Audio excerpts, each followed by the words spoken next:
Alors le piège des accords, de ce qu'on appelle les accords majeurs mineurs, tu sais, dans une vidéo précédente, on avait vu le déplacement des accords,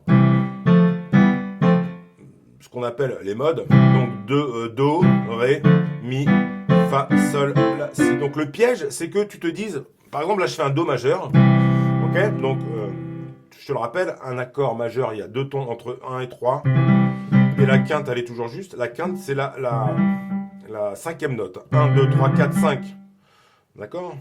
Le piège c'est de te dire, ok là si je fais un do majeur, eh bien si je décale tout, à partir du ré, j'ai un ré majeur. Si je décale tout à partir du mi, j'ai un mi majeur, et etc. Et tu suis. On suit le déplacement avec toujours une note d'intervalle. Okay, mais ça, c'est pas bon, c'est faux. Parce qu'en fait, en fonction du déplacement sur le clavier, on n'a pas la même distance entre les notes. Ok, ça marche? Donc, je le répète, il faut deux tons entre 1 et 3. Ok, do, ré, un ton, ré, mi, un ton. Donc ça fait 1 plus 1 égale 2.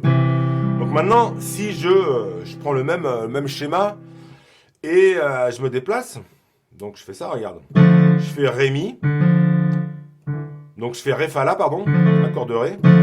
Donc dans ta tête, toi tu vas te dire, puisque ça c'est do majeur et que je décale, bah en fait, ça va être ré majeur. Eh bien non, parce qu'en fait, quand tu regardes la distance entre les notes, tu t'aperçois que ré, mi, ça fait 1. Et mi, fa, tu vois, là, il n'y a pas de note noire, donc on a déjà un demi-ton. Donc si je fais 1 plus 1 demi, eh ben, j'ai un accord mineur. Donc ça, c'est vraiment les accords de base. Donc on va appeler cette vidéo les accords de base à la main gauche. Donc ré, donc do majeur, ok, on continue. Ré mineur, d'accord. Donc je te le rappelle, un ton plus un demi mineur. On décale, donc c'est pas ré majeur, c'est ré mineur, d'accord. On décale mi, sol, si. Ça, faut vraiment l'apprendre, ça, c'est vraiment important. Mi, sol, si, pareil. Entre mi et fa, qu'est-ce qu'on a dit? Entre mi et fa, il y a un demi. Donc si mon 1, il est là, j'ai un demi. Donc mon 3, je vais le mettre sur sol. 1, 2, 3. Donc mi, fa, un demi. Il nous reste entre fa et sol. Donc entre fa et sol, on a bien un ton.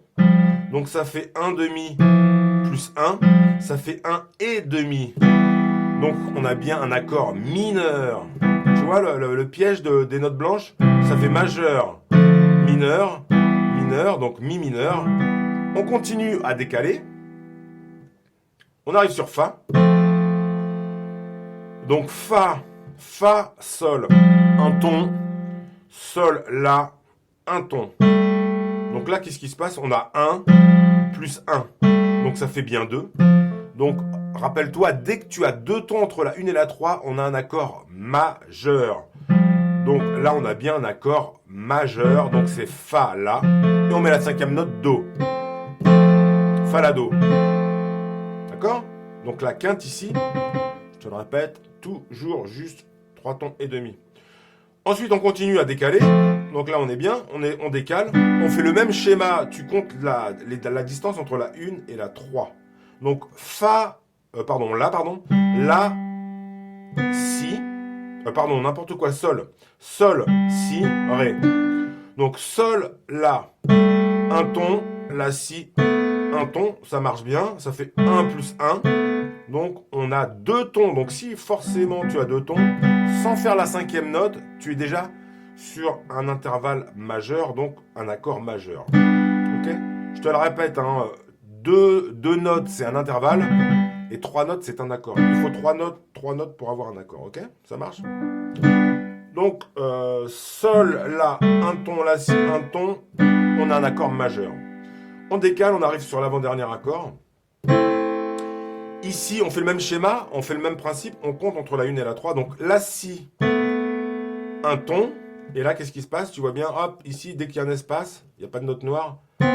Si, do, un demi-ton. Donc ça fait 1 plus 1 demi. Donc quand on a 1 et demi, ton accord, il est mineur. Donc on arrive sur un La mineur. D'accord? On verra plus tard avec les mêmes accords avec les dièses et les bémols. On arrive sur un La mineur. Et là, exception de la gamme majeure, on continue le décalage. Si, Si, Ré. Donc Si, Ré. Si, Do, un demi-ton. Do, Ré, un ton. Donc un et demi. Donc ça, c'est mineur. Donc là, on arrive sur une exception de la gamme majeure. Ce qui fait que là, ici, on arrive sur un Si, Ré. Si, Ré, Fa. La quinte juste d'un accord, normalement, ce serait Fa dièse. Si Fa dièse, ce serait la quinte juste. Mais là, on fait pas ça, là. Ça sera un Si mineur. Là, qu'est-ce qu'on fait? On vient sur le Fa, parce qu'on a dit qu'on présente que les notes blanches. Donc, si la quinte juste est ici, un Fa dièse, avec un Ré, je développerai ça plus tard sur une autre vidéo, parce que si tu débutes, un peu, c'est pas évident. Donc, non, si on joue que les notes blanches, eh ben, le Fa dièse ici, je le descends d'un demi-ton, ça fait un Fa. Donc, du coup, si on a Si, Fa dièse, quinte juste, si je fais un Fa, eh ben, ça veut dire que j'ai mis une bémol sur la quinte. Donc, on appelle ça un Si diminué. Diminué, ça veut dire que ta cinquième note, elle est descendue. Ok? Donc, normalement, un Si mineur, c'est ça. Donc là, on joue que les notes blanches. Donc, c'est un Si diminué. Donc, je reviendrai là-dessus sur une autre vidéo. Pour l'instant, on retient juste que Si, Ré, Fa. Fa, c'est pas la quinte juste, c'est la quinte diminuée, quinte bémol. Donc, on parle d'un accord diminué. Ok? Donc, c'est tous les accords à notes blanches. On va appeler ça comme ça, les accords principaux à notes blanches. Ensuite, dans une autre vidéo, on va voir avec les dièses et les bémols.